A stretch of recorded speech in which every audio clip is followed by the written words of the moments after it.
uma análise geral do paciente, já vai observar, né, como ele vai chegar ou como ele vai estar no leito para você. E aí você vai, né, do lado direito do paciente, o paciente vai deitar. Aí qual a primeira coisa que a gente vai... Qual a nossa primeira análise aqui da Interoscop? Rigidez local. Meu Deus, esse péssimo. A proposta tá no meio.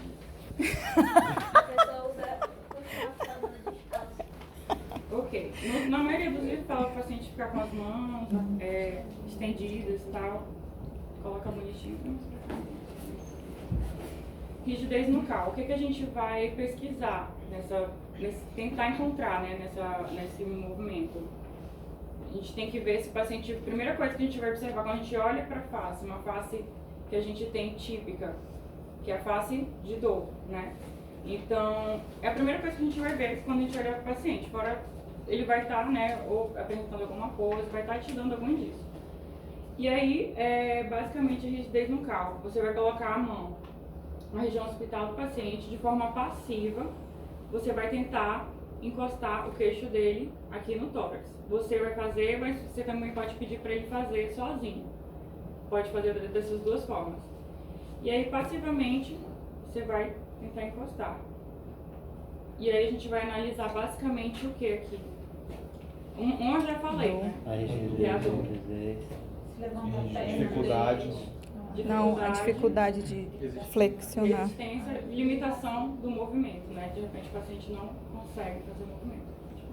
Eu vi uma literatura de que em algumas delas, a minoria diz que colocar a mão no tórax do paciente. Isso é recomendado ou melhor não? Sim, porque, por exemplo, às vezes tem pacientes que têm mais dificuldade de entender, né, o que a gente está tentando demonstrar para ele do que outros. Então, de repente, ele tenta levantar com a musculatura da costa. Então, você pode colocar a mão no tórax para que ele consiga movimentar só o pescoço mesmo, entendeu? Para ele não usar essa outra musculatura. Então, você pode colocar a mão no tórax do paciente. Você pode sensibilizar esse exame fazendo uma leve rotação da cabeça também. Para ver se o paciente também tem essa limitação ao rotacionar. Isso. Basicamente, você vai girar para ver se de repente ele tem alguma dor por algum outro motivo que seja articular ou muscular do pescoço. O paciente pode estar com uma tossicol, por exemplo, não conseguir estar fazendo o movimento adequado. São, né, detalhes que o paciente talvez não diga para você e aí a gente faz essa lateralização da cabeça para os dois lados. Né? Se ele tiver mais grave, uma crepitação, aí basicamente a gente não mexe, mas são esses os sinais que a gente vai pesquisar. Tudo certo? Bem tranquilo, né? Uhum. Aí, ok. Se você está fazendo essa pesquisa, né, de irritação meníngea e de repente ela apresenta o que a gente chama de Brudzinski positivo, o que a gente espera da postura da paciente? Flexão do quadril e face de dor. E face de dor, tá? Essas três coisinhas. É complicado imitar, mas pegaram, né? A imagenzinha também bem clássica. A gente faz os dois sempre ao mesmo tempo, né? Isso. Mas aí você tá analisando você já pode estar vendo a posição que ele vai estar fazendo ao fazer ao fletir a cabeça, entendeu? Porque a gente tende a falar, Brudzinski, mas na verdade Brudzinski já é o sinal. Aqui a gente está pesquisando irritação meníngea, né? Rigidez nucal. Aí se o paciente apresentar esse sinal, aí sim, a gente pode estar falando de uma irritação meníngea propriamente dita, entendeu? Mas é isso mesmo, é basicamente ao mesmo tempo, só que são coisas diferentes. Ok. A gente pode dizer que a dor, né, no caso, que diferencia da nucal, que está nucal, é mais a questão de limitação. A limitação, e esse teste isso. seria a dor cervical. Acho que assim, um ponto forte para diferenciar. Se tem, a gente os poderia dois falar têm. a dor cervical ou não? Isso Os é dois o têm sinal dor. de Brudzinski, que vai ser o cara que vai estar te indicando que tem uma irritação Não, meníngea ali, não necessariamente o entendeu? paciente sentir a dor na cervical. parte nucal. Rigidez nucal. Sim, pode ser Seria só. mais... Pode ser só uma limitação, que no caso vai ser o sinal da rigidez positivo. paciente normalmente ele já vem com sintomas, né, de toxicolo, por exemplo. Ele acha que ele amanheceu com toxicolo, mas vem com outros sinais, né, que vai pensar em meningite. E ao já fazer isso, tu já vai perceber uma limitação, ou tá mais durinho, né, uma contratura muscular aqui da região, ou ele mesmo diz que não consegue mais, não. Mas ao mesmo tempo pode aferir dor, entendeu? E pode ser mais evidente, né, o sinal da flexão do quadril, mas pode ser bem sutil também. A gente tem que, esses sinais em pacientes muito jovenzinhos ou muito idosos, eles podem até mesmo a gente não conseguir identificar. Mas na maioria das vezes, pelo menos aproximadamente 80% dos casos, a gente vai ter esse sinal. Então aí fica mais fácil, né, de diagnosticar. Aí tá, rigidez nucal, ok, né? Brudzinski, ok. E aí qual a próxima manobra que a gente faz? Kern. Kern basicamente a gente vai fazer primeiro de um lado, depois do outro. Você vai flexionar o quadril 90 graus, ok? Bem retinho. Aí, claro, dependendo do paciente, você vai fazer com mais calma, mais destreza e tudo mais. Chegou aqui, levantou. E aí, a gente... aqui é meio complicado fazer os dois ao mesmo tempo. Mas você vai ter que interpretar o sinal de acordo com a resposta. Se a gente tiver se ela tiver uma dor, uma limitação unilateral, isso vai estar indicando mais o que pra gente? Uma radiculopatia, certo?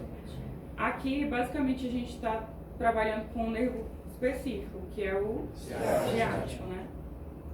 E a gente também está trabalhando regiões específicas das raízes nervosas das colunas. Alguém sabe mais ou menos o intervalo? Sacro. De L4 a S2, né? Da quarta lombar até a segunda sacral. Ou seja, já tem uma anatomia ali específica que a gente vai estar investigando. Aí você vai fazer do outro lado também, mesma coisa, 90 graus. É flexível, né? Eu tô travando. Mas aí, nesse caso, o que eu tô avaliando, o que iria acontecer? Aí aqui, se ela apresentasse essa resistência, essa dor bilateralmente, vai estar indicando sinal de irritação meningia também. A resistência na hora de Isso. levantar só a Isso. perna, O né? sinal vai ser positivo quando tiver ou resistência, ou o paciente afere dor. Ai, tá dando tudo aqui. Esse caminho todo do nervo ciático, entendeu? Ao começar a estender a perna, ele já vai aferir dor. Assim, a resistência, ela não é tão, como a gente vai ver, tão precisa para esse sinal ser positivo, porque pode estar trabalhando com pessoas, né, que não sim. têm uma flexibilidade muito boa, ou idosos, né, que já têm alguma, realmente, doença da articulação, artroplastia, enfim, então não vai ter, entendeu? Vai ter resistência, então a gente não vai interpretar muito como positivo, mas a gente vai interpretar mesmo a resistência junto com dor, entendeu? Aí a dor Dependendo seria do na paciente. lombosacra. Isso, Tá. Aí bilateral, a gente pode fazer uma associação mais direta. Unilateral, a gente vai investigar, ver se aconteceu alguma coisa com esse paciente, porque vai estar indicando mais uma radiculopatia mesmo.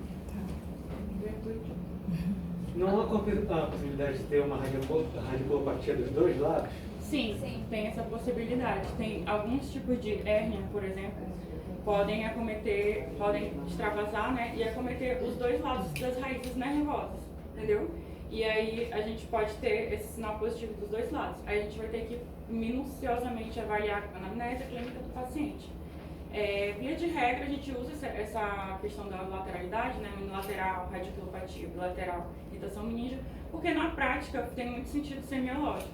Mas é claro que tudo, né, tem uma exceção. E outras coisas, por exemplo, que podem cursar, que podem ter essa radiculopatia, né, unilateral, e ao mesmo tempo uma irritação meningia, é quando o paciente de repente tem uma má formação arterial na coluna.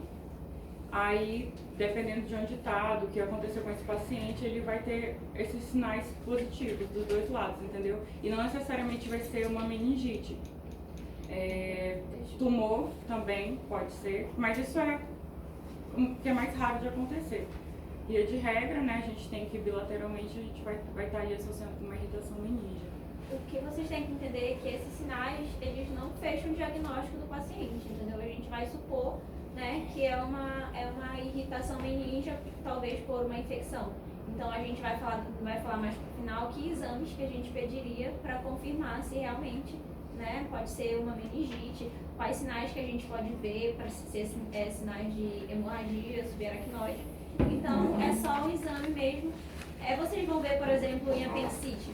Tem muitos exames de apendicite na palpação que vão dar indícios que é apendicite. Mas como é que a gente vai confirmar? Só com exame de imagem, entendeu? Então é a mesma coisa aqui. Isso aqui vai dar indício que pode ser uma irritação meníngea. Mas a gente só vai confirmar mesmo com exames. Ok? Não, já foi respondido. Foi? Ok. Até agora alguma dúvida, gente? Tranquilo, né? E a próxima manobra, que é, né, também é bem simples de fazer, que é a de Lazegue. A de Lazegue, mesma coisa, a gente faz de um lado, depois do outro. Aqui você pode fazer bilateralmente também, porque dá para fazer, né? É uma variação da manobra. Mas você vai ter que usar a força do braço. Então, se não tiver um braço muito forte, for um paciente muito grande, vai ficar um pouco complicado. E também, como a gente precisa de critério de comparação, né? Por exemplo, se fosse uma radiculopatia, fazer dos dois lados, pode ser que o paciente ele não entenda que é para ele dizer qual está doendo mais, ou você não vai conseguir ver a face dele quando você olhou uma perna e depois olhou a outra, entendeu? Aí a gente faz, aqui é importante vocês colocarem a mão de vocês no joelho do paciente, tá? Porque ele tem a tendência a dobrar a perna, né? Não é assim tão confortável como se fosse um alongamento. E aí aqui você vai elevar, não precisa levar tanto, né? Aproximadamente de 30 a 60 graus no máximo. Fez a elevação, aí vai observar o paciente. Aí tem a cena.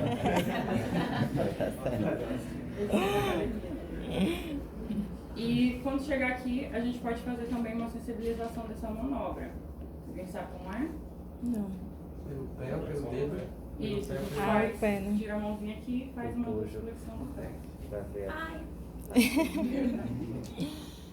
onde Certo? que vai ser a dor? Uhum. Lombo sacro também, né? Fez de um lado, vai pro outro. Mesma coisa.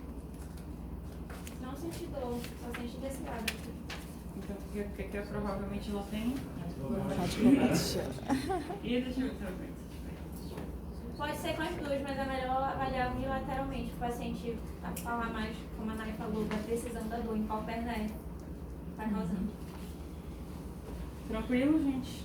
Tranquilo. Boa, né? A flexão, né? Da cabeça. Sim.